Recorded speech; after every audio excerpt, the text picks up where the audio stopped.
I hope you'll enjoy this presentation, and I hope I can make it as relevant to you as possible. So, ma'am has covered the entire technical aspect of the rule. She has explained it word to word as to what the rule says, what it means. I will break it down a little more simpler and basically tell you how does it impact you or your life, right? Or your work. Let's understand it simply, okay? So, I'll just run through this. Ma'am has already explained this, that it was the rules were notified on 1st of April 2023. They've been coming into force. Of course, it applies to manufacturers, producers, refurbishers, dismantlers, recyclers, and bulk consumers. All the definitions have already been explained by ma'am, right? She spoke about the portal as well.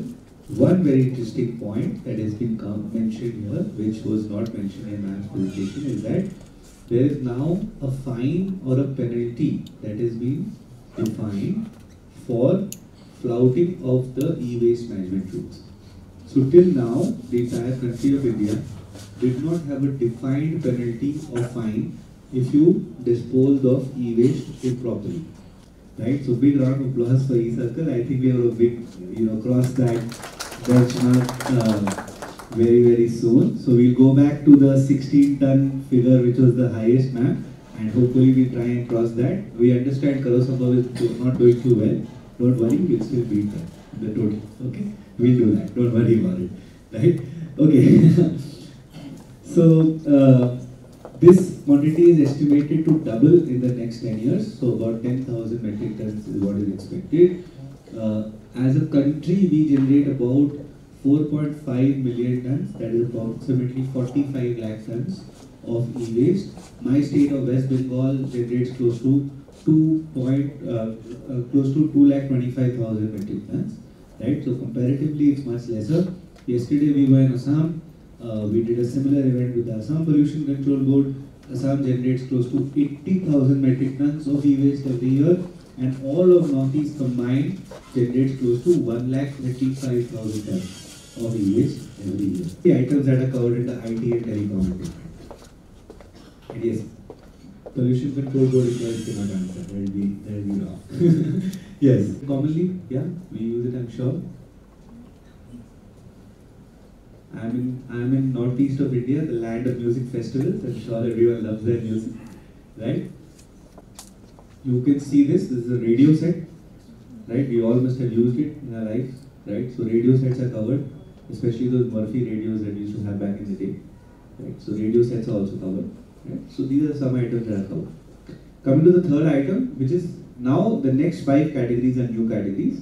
Right, they were not in the earlier rules, they have been included in the current rule. To a recycler, that's where the collection point or collection center comes into play. That the collection point and collection center can act as a bridge between the consumer and bulk consumer and collect and then send it to the dismantler or recycler directly on behalf of the producer.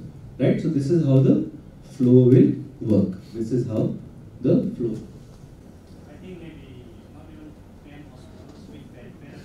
Okay. Understood. So see, biomedical waste is an interesting subject because the rule says that you cannot transport biomedical waste, I think beyond 200 kilometers or something like that. That is a rule. So I am not sure if there is there a biomedical waste processing facility in Nagaland, ma'am? No. So what is the current process? To store it, or what is the recommendation of the pollution control board? We do not have any treatment facility. Okay. Nagaland Pollution Control Board being a statutory body, we have been interested to enforce the rule. Right. We are not interested to construct or... Of course. So no, what I'm trying to understand is, due to a lack of a facility, what is the next best alternative? See, as per the biomedical waste management rule, it is the responsibility of the occupier. Right. It is the responsibility of the healthcare establishment to send it to the nearest biomedical waste. So I am from e-circle. e-circle was started in the year 2018. It was founded by me and my partner, Miss Awa, if you can have you here. She's sitting there, please stand up. She is Miss Bandangwala. She is one of the founders and the co-founder of eCircle. We are based at Chumukidunga, Nagaland.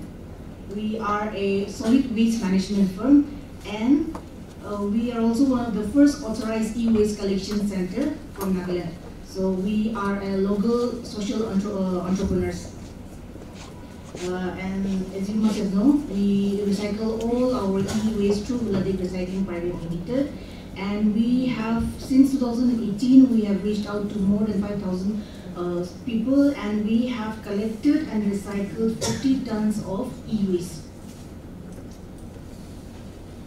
I think our first relationship besides Ladek started with PCB, the Nagaland Pollution Control Board. I still remember the first time I went to Madam Agali's office to inquire, ma'am, use recycling center cleaning jaise, our collection center cleaning jaise, kina bro na? I went to his office, to our office, and then that's where it started our relationship also with the PCB. And this is a photo of the first authorization collection, like letter that we got from them, and we took a commemoration photo with the team. Through this presentation, I will be telling you about or sharing with you what we do, who we are, or what we aspire to do in the future. We did this with various educational institutions. So this is from Unity College in Dimapur. They are one of our first associates from Nagaland. We also did organize awareness sessions in Kohima. This is from Stella Higher Secondary School. This is from Minister's Hill. We also do awareness program in churches. Then we have also done an awareness session with the DMC also. I think this was done last year with DMC, Dimapur Municipal Council. And this is the latest awareness session that we have done in collaboration with Lions Club, Dimapur. This is at Maples Tree High School, Dimapur. Now after after awareness session, we go for e-waste collection. So after we aware them what are the hazardous substances involved in e-waste and what can happen if we are not managing it properly, we tell them to opt for proper disposal of e-waste, and this is where we do the e-waste collection. This is a photo. This is an e-waste collection drive done at Holitoli School. This is done during the World Environment Day. For effective e-waste management, the Government of India, through the Ministry of Environment, Forest and Climate Change, had notified the e-waste management rules 2022. And the Nagaland Pollution Control Board, we are enforcing this rule. And at present, there are no e-waste recyclers or e-waste dismantlers in our state, but we do have 2 e-waste collection centers. One is the eCircle, the second one is the Karo Sambal. So they are doing a great work in collecting the e-waste from different sources such as the educational institutions, from the government department, and from other sources as well. Is this implemented all over Nagaland, or it's just for Dimapur? No, the rule is implemented all over the Nagaland. So how is the response till now? With regard to e-waste collection, see, right now, I think it is due to transportation problem. I think the collection center, they are mostly collecting from Dimapur, Kohima, Mokokchung. I think in the near future they will expand to other districts as well. Yes, this e-waste collection is a very new thing in our society. Are people coming forward or opening up to giving their waste, e-waste collection? See, in the past years, due to lack of awareness, people were not aware about this electronic waste. But now with more sensitization program coming up, people are coming forward. They are giving their e-waste they are disposing responsibly their e-waste. Talking about awareness and sanitization, can you mention some of the things that the Nagaland Pollution Control Board is doing to create awareness and sanitization?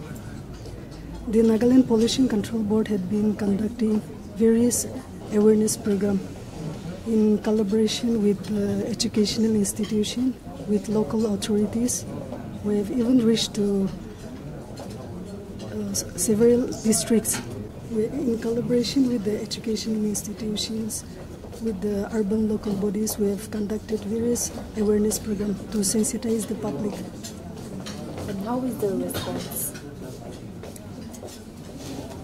We have received positive response from the participants. Yeah. So we run an organization called Hula Deck Recycling. It's a 10-year-old organization working in the e-waste management space across the country.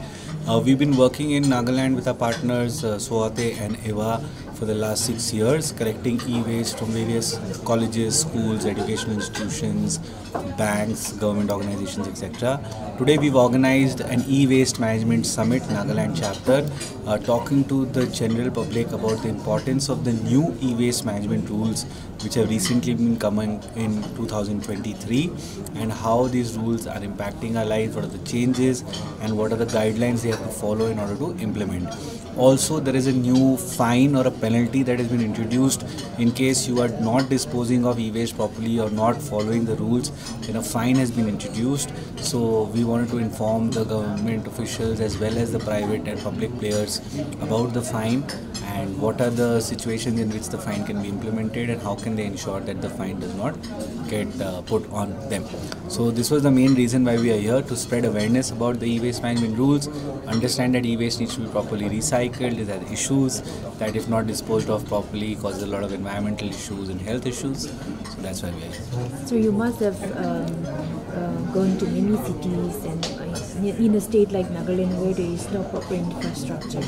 What are some of the few challenges that you have faced working? So most common challenge of course is logistics. When we go to collect material, roads are a little broken down or the availability of vehicles or labor becomes an issue. But we're still managing to doing that. We are pressing hard and ensuring that the material should be lifted and the proper recycling should be done.